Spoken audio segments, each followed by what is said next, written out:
જેવી રીતે તમે કોઈ મશીનની અંદર હાથ મૂકેલો હોય અને મશીન ફરતી ફરતી તમારી પાસે આવે તો ક્યારે હાથ ખેંચી લેવો એ તમને ખ્યાલ હોય છે કે નહીં?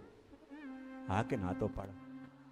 અને હાથ ટાઈમસર ખેંચીએ નહીં તો પછી પીડા અને ઘાત સહન કરવો પડે. તો આ લાભ પાંચમમાં શું સંકલ્પ કરવાનો કે જે વખતે મુશ્કેલ દેખાય અને આપણે પોતાનો હાથ ખેંચતા ક્યારે ખેંચવું જાણીએ, એમ જ્યારે પણ વિવાદ થાય એવો માહોલ લાગતો હોય, પોતાના જીભને અંદર ખેંચી લેતા આવડે તો માનવાનું આ લાભ પાંચમ આપણી થઈ ગઈ.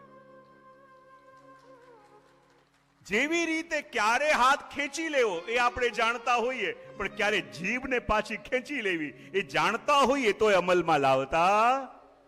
બહુ સરસ, એક સાથે જવાબ બધાએ આપ્યો. તો જ્યારે વિવાદ ટળે ત્યારે એને કહેવાય લાભ. ત્રીજું કહ્યું લાભ કોને કહેવાય? જ્યારે પ્રભુ આપણને સદપ્રવૃત્તિમાં પ્રેરિત કરે, સદકાર્યોમાં પ્રભુ આપણને પ્રેરિત કરે, ત્યારે માનવાનું કે આ જીવનનો સાચો લાભ આપણને મળ્યો.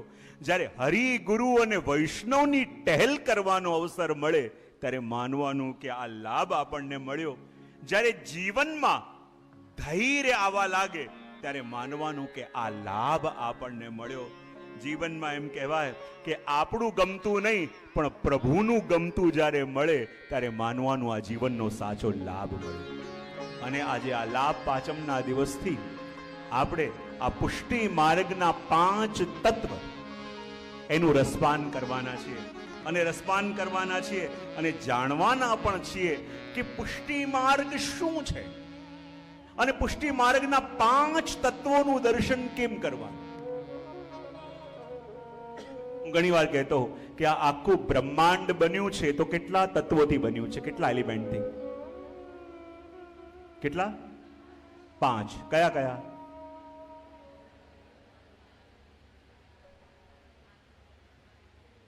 વાયુ, એર, હવા. કયા કયા 5 તત્વો? જલ, વાયુ, અગ્નિ, આકાશ અને પૃથ્વી. આ કેટલા તત્વો થયા? 5 તત્વો. અને આખું બ્રહ્માંડ યદી આ 5 તત્વોથી બનેલું છે અને આ 5 તત્વોની ઓળખ આપણને જો આવી જાય તો આખા બ્રહ્માંડના રહસ્યોને જાણી શકીએ કે નહીં? હા કે ના તો પાડો. તો જેવી રીતે બ્રહ્માંડ 5 તત્વોથી બનેલું છે, આ મનુષ્ય શરીર પણ કેટલા તત્વોથી બનેલું છે? કયા કયા 5 તત્વો? પૃથ્વી, જલ, આકાશ, વાયુ, તેજ. જેવી રીતે આ બ્રહ્માંડ 5 તત્વોથી બનેલું છે અને આ 5 તત્વો સમજાય તો આખા બ્રહ્માંડના રહસ્યો સમજાઈ જાય. આ મનુષ્ય દેહ પણ બનેલું છે તો એ પણ 5 તત્વોથી બનેલું છે. અને 5 તત્વો જો આ શરીરની અંદર જ્યારે પણ કોઈ રોગ આવે, પીડા આવે, પ્રોબ્લેમ આવે, શેને કારણે આવે? બોલે 5 એલિમેન્ટ્સમાં જ્યારે ફ્લક્ચ્યુએશન થાય ત્યારે. અને આ 5 તત્વો યદી સમજાઈ જાય તો આખું શરીરનું રહસ્ય પણ સમજાય કે ન સમજાય? હા કે ના તો પાડો. શેની હા પાડી? સમજાઈ જાય એની. તો આખું બ્રહ્માંડ બન્યું છે 5 તત્વોથી. 5 તત્વો સમજાય, બ્રહ્માંડનું રહસ્ય સમજાય. આ મનુષ્ય શરીર બન્યું છે એ પણ 5 તત્વોથી. અને આ 5 તત્વો સમજાય તો આખું શરીર સમજાઈ જાય. અને જો પ્રભુએ, હું ઘણી વાર કહેતો, આ 5 તત્વોથી શરીર બનાવ્યું તો ખરા, પણ આ 5 તત્વોનું કંટ્રોલ પણ આપણને આપ્યું છે. આપણી 5 આંગળીઓમાં છે ને, આ 5 તત્વોને કંટ્રોલ કરવાની સ્વિચ પણ આપી છે. આ અંગૂઠો છે, કયું તત્વ છે? અગ્નિ તત્વ, વાયુ તત્વ, આકાશ તત્વ, પૃથ્વી તત્વ અને જલ તત્વ. આ 5 એલિમેન્ટ્સ આપણી આંગળીમાં છે. એટલે તમે કોઈ પણ મહાપુરુષને જોશો ને, કોઈને કોઈ મુદ્રામાં જોશો. જ્ઞાન મુદ્રા આપણે કહીએ આવી રીતે છે, બરાબર? આ પહેલું કયું છે? અગ્નિ તત્વ. આ વાયુ તત્વ. અગ્નિ તત્વ અને વાયુ તત્વ બંને કંટ્રોલ થાય તો આ 3 તત્વો, સત્વ, રજ, તમ, ત્રણેયનું બેલેન્સ થાય. તમે જોજો જેટલા પણ મહાપુરુષો છે તમે એમને કોઈ ને કોઈ મુદ્રાની અંદર જોશો. તો જેવી રીતે 5 તત્વોને જાણીએ તો બ્રહ્માંડ સમજાય, જેવી રીતે 5 તત્વોને જાણીએ તો આ માનવ શરીર સમજાય, એવી રીતે પુષ્ટિ માર્ગના પણ 5 એલિમેન્ટ્સ છે. પુષ્ટિ માર્ગના પણ 5 તત્વો છે અને 5 તત્વોને જાણી લઈએ તો આખો પુષ્ટિ માર્ગ આપણને સમજાઈ જાય. કારણ કે આ પુષ્ટિ માર્ગ એ જાણવાનો નહીં, પુષ્ટિ માર્ગ તો હૃદયમાં ફલિત થાય છે. ઘણીવાર મોટા મોટા જ્ઞાનીઓ વિદ્વાનો હોય છે ને, એ પણ ગોતા ખાય. પણ ઘણીવાર તમે સૌરાષ્ટ્રમાં જાઓ તો ત્યાં ખેડૂત હોય કે જેને ભણતા નથી આવડતું, એ પણ સુબોધનીજીની ટીકાઓ તમને બોલીને સંભળાવે, ત્યારે લાગે આ માર્ગ ભણવાથી નહીં, આ માર્ગ તો કૃપાથી ફલિત થાય છે. અને જ્યારે આ 5 તત્વોનું જ્ઞાન આપણને થાય, 5 તત્વોને આપણે સમજીએ તો સાચા અર્થમાં પુષ્ટિ માર્ગને જાણી શકીએ. જો હું ઘણીવાર કહેતો હોઉં છું કે આપણે બધા પુષ્ટિ માર્ગને જાણવાનો અને સમજવાનો પ્રયત્ન કરે છે, પણ આપણી સમજ પુષ્ટિ માર્ગ માટે કેવી છે? હું ઘણીવાર મારા પ્રવચનમાં એક એક્ઝામ્પલ આપતો હોઉં છું કે જેમ આપણે બધા હૈદરાબાદમાં બેસીને અહીંયા કથાનું શ્રવણ કરી રહ્યા છીએ. હવે કોઈ વ્યક્તિ ફ્લાઇટમાં ઉપરથી જતો હોય અને પાયલટ એમ એનાઉન્સ કરે કે નીચે હૈદરાબાદ આવી રહ્યું છે, અને ઉત્સાહમાં આવીને પેલો બારીમાંથી જુએ, આખો હૈદરાબાદ એને દેખાય, આખું હૈદરાબાદ એ જુએ, પિક્ચર પણ લે, અને જ્યારે એના ગામ પહોંચે ત્યાં જઈને કહે કે હું તો આખું હૈદરાબાદ જોઈને આવ્યો. બીજો વ્યક્તિ જ્યારે અહીંયાથી ટ્રેન જતી હોય અને ટ્રેન હૈદરાબાદના સ્ટેશન પર ઊભી રહી, પેલો ટ્રેનમાંથી નીચે ઉતર્યો, ત્યાંના સ્ટેશનમાં કંઈક ખાધું પીધું, પાછો ટ્રેનમાં બેસી ગયો અને એના ગામમાં જઈને કહે કે હું પણ હૈદરાબાદ જોઈને આવ્યો. ત્રીજો, અહીંયાથી બાજુમાં કયું શહેર છે કે જે આપણે જવું હોય તો હૈદરાબાદ થઈને ક્રોસ થાય? તો સિકંદરાબાદ. સિકંદરાબાદ જવું હોય કોઈને અને હૈદરાબાદમાંથી એની કાર પસાર થાય, અહીંના ટ્રાફિકમાં ફસાયો, અહીંયા જેમ તેમ કરીને કલાક 1.5 કલાક રહીને જ્યારે બહાર નીકળ્યો અને ત્યાં જઈને કહે કે હું પણ હૈદરાબાદ જોઈને આવ્યો.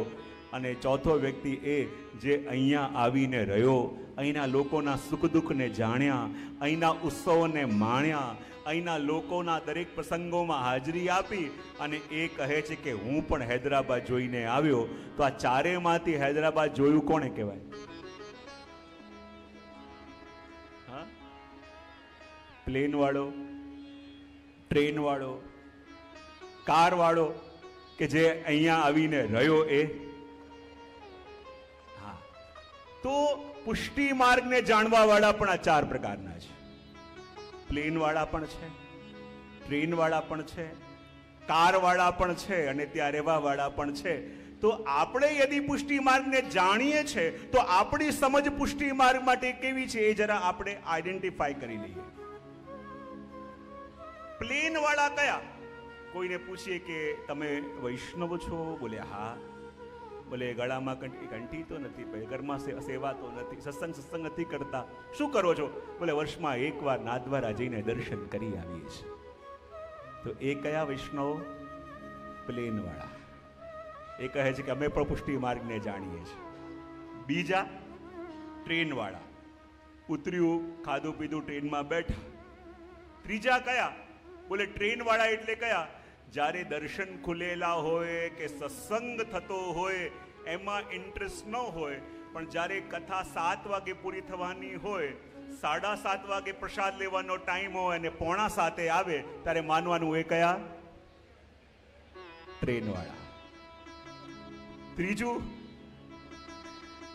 કયું? બોલે કાર વાળા. કાર વાળા એટલે કયા?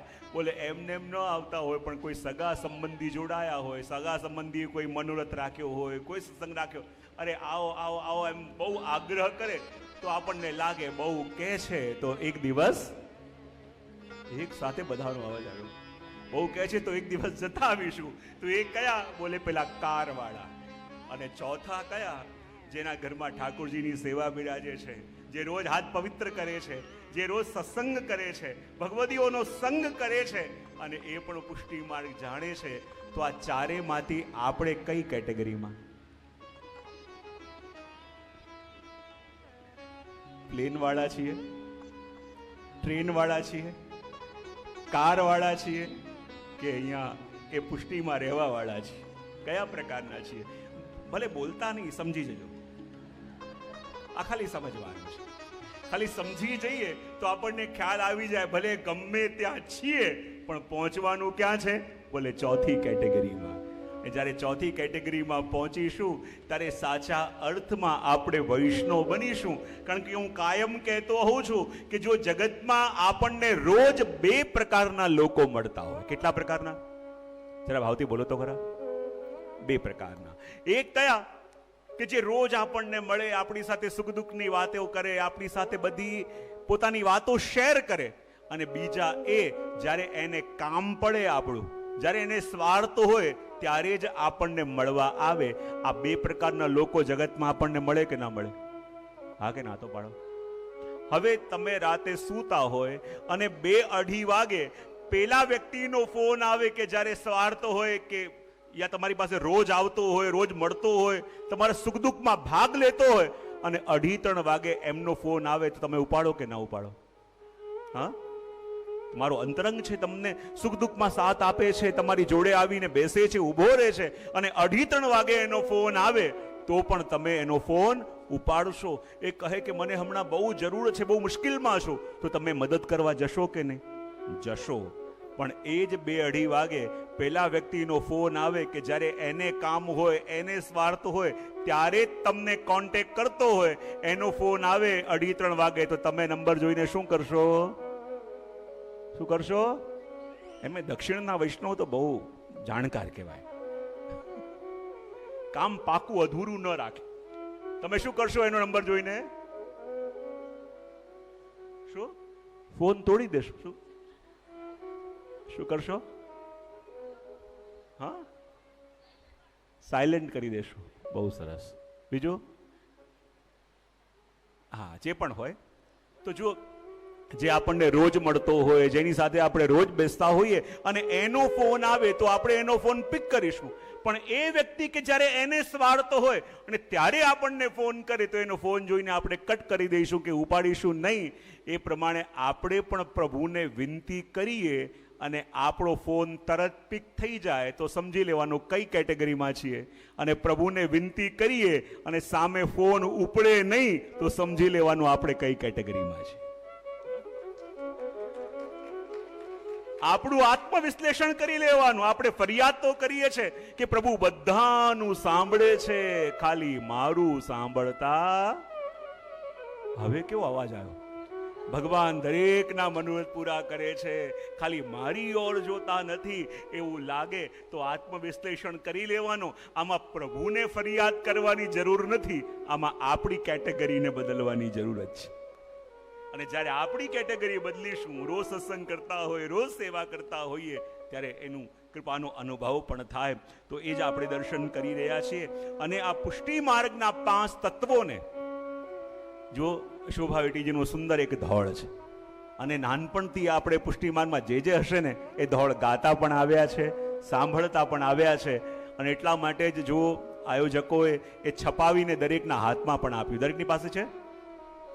દરેકને મળ્યું છે ને? હા. તો આ ધોળ આપણે એક સાથે મળીને એક કડીઓ ગાવાની છે અને એક તત્વોનું દર્શન આપણે આના માધ્યમથી કરવાનું છે. જુઓ, મેં 5 તત્વો કયા? તો પુષ્ટિ માર્ગના 5 તત્વો કયા? સૌથી પહેલા આપણે કહીએ કે અગ્નિ તત્વ એટલે કોણ? અગ્નિ તત્વ એટલે આપણા શ્રી મહાપ્રભુજી. વાયુ તત્વ એટલે કોણ? વાયુ તત્વ એટલે શ્રી ગિરિરાજ બાબા. શાના માટે વાયુ તત્વ આપણે કહીશું? આકાશ તત્વ એટલે કોણ?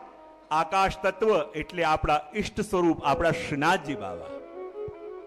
પૃથ્વી તત્વ એટલે શું? પૃથ્વી તત્વ એટલે વ્રજભૂમિ. અને જલ તત્વ એટલે શું? જલ તત્વ એટલે આપણા શ્રી યમુનાજી. બસ આ 5 તત્વો સમજાઈ જાય. આ 5 તત્વોને જાણી લો, આ 5 તત્વોને હૃદયમાં ઉતારી લો તો પુષ્ટિ માર્ગ જાણવું નહીં પડે. પુષ્ટિ માર્ગ હૃદયમાંથી ફલિત થશે. પુષ્ટિ માર્ગ હૃદયમાંથી સ્ફુરિત થશે. પુષ્ટિ માર્ગ હૃદયમાંથી પ્રગટશે જો આ 5 બીજ અંદર રોપાઈ ગયા તો. અને એટલા માટે જુઓ, આપણે આ એક કડીનું ગાન એક સાથે આપણે કરીશું. જેની પાસે બધાની પાસે લગભગ છે જ, અને જોડે જોડે બધા આપ સૌ પણ ગાન કરજો. તો એક સાથે આપણે ગાન કરીએ. આપો શ્રી માર્ગના પાંચ તત્વ નિત્ય ગાયે. આપો શ્રી માર્ગના પાંચ તત્વ નિત્ય ગાયે. આપો શ્રી માર્ગના પાંચ તત્વ નિત્ય ગાયે. આપો શ્રી માર્ગના પાંચ તત્વ નિત્ય ગાયે. તેના જન્મ જન્મના પાપ સર્વે જાય. તેના જન્મ જન્મના પાપ સર્વે જાય. એક સાથે બધાનો અવાજ આવો. શ્રી માર્ગના પાંચ તત્વ નિત્ય ગાયે. આપો શ્રી માર્ગના એક સાથે બધાનો પાંચ અવાજ. તત્વ નિત્ય ગાયે. તેના જન્મ જન્મના પાપ સર્વે જાય. તેના જન્મ જન્મના પાપ એક સાથે બધા ગાવાનું. સર્વે જાય. એક સાથે. માર્ગના પાંચ તત્વ નિત્ય ગાયે. આપો શ્રી માર્ગના પાંચ તત્વ નિત્ય ગાયે. એના જન્મ જન્મના પાપ સર્વે જાય. તેના જન્મ જન્મના પાપ સર્વે જાય. એના જન્મ જન્મના પાપ સર્વે જાય. તેના જન્મ જન્મના પાપ સર્વે જાય. આ પુષ્ટિ માર્ગના પાંચ તત્વ નિત્ય ગાય. જે જીવ પણ આ પુષ્ટિ માર્ગના પાંચે તત્વોનું સ્મરણ, એના ગુણગાન જે નિત્ય કરે છે, એના જન્મ જન્મના પાપ સર્વે જાય. જી કહેવાય આ પુષ્ટિ માર્ગના પાંચ તત્વ. પણ પુષ્ટિ માર્ગ એટલે શું? જ્યાં પ્રભુની વિશેષ કૃપા દ્વારા જીવ આ માર્ગમાં આગળ વધે, એ પુષ્ટિ માર્ગ કહેવાય. આ પુષ્ટિ માર્ગ કોને કહેવાય? શ્રી મહાપ્રભુજી આજ્ઞા કરે છે કે આ કલિકાલની અંદર જ્યારે પણ આપણે ભગવત માર્ગ તરફ આગળ વધવા જઈએ તો પ્રભુ તરફ જવા માટે કોઈ ના કોઈ માર્ગ તો જોઈએ ને. હા કે ના તો પાડો. હા, કોઈને કોઈ માર્ગ જોઈએ. તો આપણને લાગે કે કોઈ ના કોઈ માર્ગ લઈએ, યોગ માર્ગ, કર્મ માર્ગ, જે પણ આ માર્ગ લઈએ. પણ મહાપ્રભુજી કહે છે કે સર્વ માર્ગેષુ નષ્ટેષુ કલૌ ચ ખલધર્મણિ. મહાપ્રભુજી કહે છે કે પ્રભુ તરફ જવા માટે આપણે કોઈ પણ એક માર્ગ લેવો પડશે. પણ આ કલિકાલની અંદર જે પણ માર્ગો રહ્યા છે એ માર્ગોની દશા કેવી છે?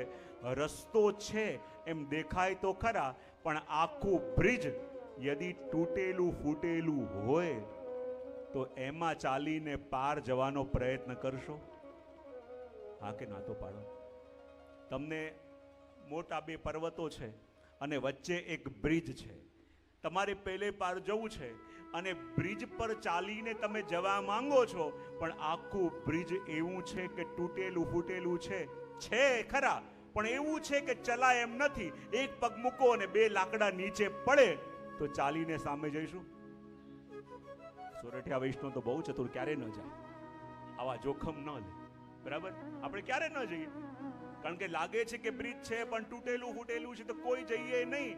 તો આ કલિકાલની અંદર જેટલા પણ માર્ગો આપણને ભગવત પ્રાપ્તિના દેખાય છે, મહાપ્રભુજી કહે છે માર્ગ છે એમ દેખાય છે તો ખરા, પણ એના અંગો એવા છિન્ન ભિન્ન થઈ ગયા છે કે આપણને પહોંચાડે એવા નથી. તો આપણને લાગે કે આ પુષ્ટિ પણ માર્ગ છે. તો જ્યાં દરેક માર્ગની એવી દશા થઈ છે કે જેના અંગો છિન્ન ભિન્ન છે, તો આ પુષ્ટિ માર્ગ પ્રભુની પ્રાપ્તિ કેવી રીતે કરાવે? તો મહાપ્રભુજી કહે છે કે જેટલા પણ માર્ગ છે એ માર્ગ શેના માટે છે? કે જ્યાં ચાલીને આપણે પ્રભુ પાસે જવું પડે, પણ આ પુષ્ટિ માર્ગ એક એવો માર્ગ છે જ્યાં પ્રભુ પાસે જવું પડતું નથી, જ્યાં સ્વયં ભગવાન ચાલીને ભક્તના ઘર સુધી આવે છે અને ભક્તના ઘરમાં આવીને બિરાજમાન થાય છે. ભગવાન પાસે ચાલીને આપણે જવું હોય તો હજારો વિટંબણા છે, પણ યદિ એમને આપણે ત્યાં આવવું હોય તો એમાં કોઈ વિટંબણા નડતી નથી. તો જે ભગવાનને આપણી પાસે લઈ આવે એને કહેવાય પુષ્ટિ માર્ગ. અને કહેવાય ને, જેવી આત્મીયતાનો સંબંધ પુષ્ટિ માર્ગમાં ભગવાન સાથે છે એવો તમને ક્યાંય જોવા ન મળે. તમે કોઈને કહો કે ભગવાન ક્યાં છે, તો આપણે કહીએ ઉપર છે. ઘણા બોલે ભગવાન ક્યાં છે, બોલે ત્યાં છે, બોલે ઘટઘટમાં રહેવા વાળો છે.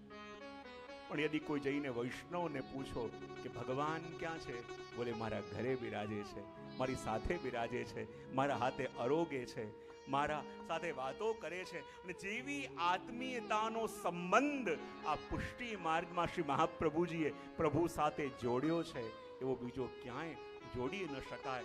અને એટલા માટે જ્યાં ભગવાન ભક્તોને ત્યાં આવે એને કહેવાય પુષ્ટિ માર્ગ.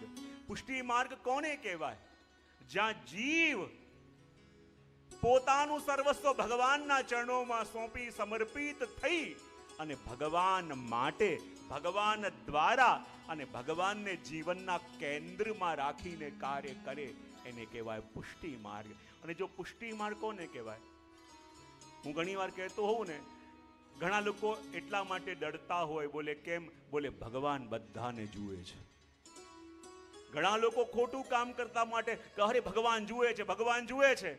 પણ વૈષ્ણવને એ વાતનો સૌથી મોટો સંતોષ છે કે ભગવાન જુએ છે. જે ખોટું કરવા વાળા છે એ જ વાતથી ડરે છે, અને જે ભગવત સેવા કરવા વાળા છે એ જ વાતથી નિર્ભીક થઈને જીવે છે કે ના, ભગવાનની દ્રષ્ટિ મારા ઉપર છે, પ્રભુ મારી સાથે બિરાજે છે. અને એટલા માટે તો હું કાયમ કહેતો હોઉં કે પુષ્ટિ જીવન એટલે શું? હું હમણાં જ ક્યાંક કહેતો હતો કે આપણે બધા 3 પ્રકારનું જીવન રોજ જીવીએ છીએ. કેટલા પ્રકારનું? જરા ભાવથી બોલો તો ખરા. 3 પ્રકારનું. 3 પ્રકારનું એટલે કયું કયું? સૌથી પહેલા, જ્યારે સવારે ઠાકોરજીની સેવામાં હો ત્યારે આપણા વાણી, વર્તન અને વ્યવહાર 3 અલગ હોય. સેવાના રૂમમાંથી બહાર ઘરમાં આવ્યા તો આપણી વાણી, વર્તન અને વ્યવહારમાં કેટલા % ફરક પડે છે? કેટલા? કેટલા? જરા ભાવથી બોલો તો ખરા. કેટલા? 100%. વાહ. જ્યારે ઠાકોરજીની સેવામાં હોઈએ ત્યારે આપણી વાણી, વર્તન અને વ્યવહાર જેવો હોય, જ્યારે ઘરમાં આવીએ તો એમાં પૂરો પરિવર્તન, અને જ્યારે ત્યાંથી નીકળી બહાર વ્યવસાયમાં જઈએ તો જુઓ, આ 3 પ્રકારનું જીવન જ્યારે આપણે જીવતા હોઈએ છીએ તો આપણે જીવન જીવીએ છીએ કે દંભ કરીએ છીએ? ઠાકોરજીની સામે અલગ હતા, ઘરવાળાઓ સાથે અલગ હતા, અને બહાર વાળાઓ સાથે અલગ. જો આ 3 પ્રકાર આપણા છે તો આપણું રિયલ સ્વરૂપ કયું? એ જે ઠાકોરજી પાસે હતું, યા એ જે ઘરવાળાઓ પાસે હોય છે, યા બહાર જઈએ ત્યારે હોય છે? યદિ આવું હોય તો કોઈ પણ 2 જગ્યાએ આપણે દંભ કરીએ છીએ કે નહીં? તો પુષ્ટિ જીવન કોને કહેવાય? કે જ્યારે ઠાકોરજીની સામે તમે હતા અને જેવી વાણી, વર્તન અને વ્યવહાર તમારા હતા, જ્યારે તમે જગત સામે જાઓ ત્યારે એ વાણી, વર્તન અને વ્યવહારમાં કોઈ ફરક ન પડે, ત્યારે માનજો તમે પુષ્ટિ માર્ગી વૈષ્ણવ હવે થયા છો. વાણી, વર્તન અને વ્યવહાર 3માં કોઈ ભેદ ન હોય ત્યારે માનવાનું કે આ પુષ્ટિ માર્ગી જીવન આપણે જીવીએ છીએ. અને એટલા માટે કહેવાય ને કે આ પુષ્ટિ માર્ગ એટલે શું છે? જો ભગવદ્ ગીતામાં, ભક્તિ યોગમાં ભગવાને જે આજ્ઞા કરી છે કે મને આ ગમે, મને આવું ગમે, મને આવું ગમે, એનું જ પ્રેક્ટિકલ ઇમ્પ્લિમેન્ટેશન એટલે પુષ્ટિ માર્ગ. જે આજ્ઞા ભગવાને ગીતાજીમાં કરી છે, યદ કરોષી યદશ્નાસી યજ્જોષી દદાસી, તું જે પણ કરે, જે પણ ખાય, જે પણ કાર્ય કરે એ મને સમર્પિત કરીને કર.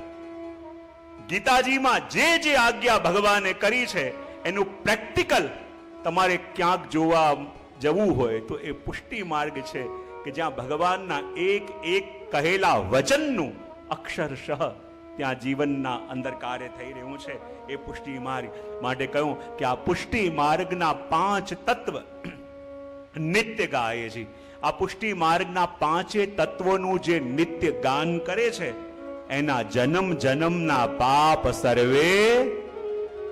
જો આ 5 તત્વો એવા છે કે જેનું જે નિત્ય ચિંતન અને નિત્ય ગાન કરે છે તો જાણે અજાણે થયેલા આપણા અપરાધોનું શમન અને શુદ્ધિકરણ થાય છે.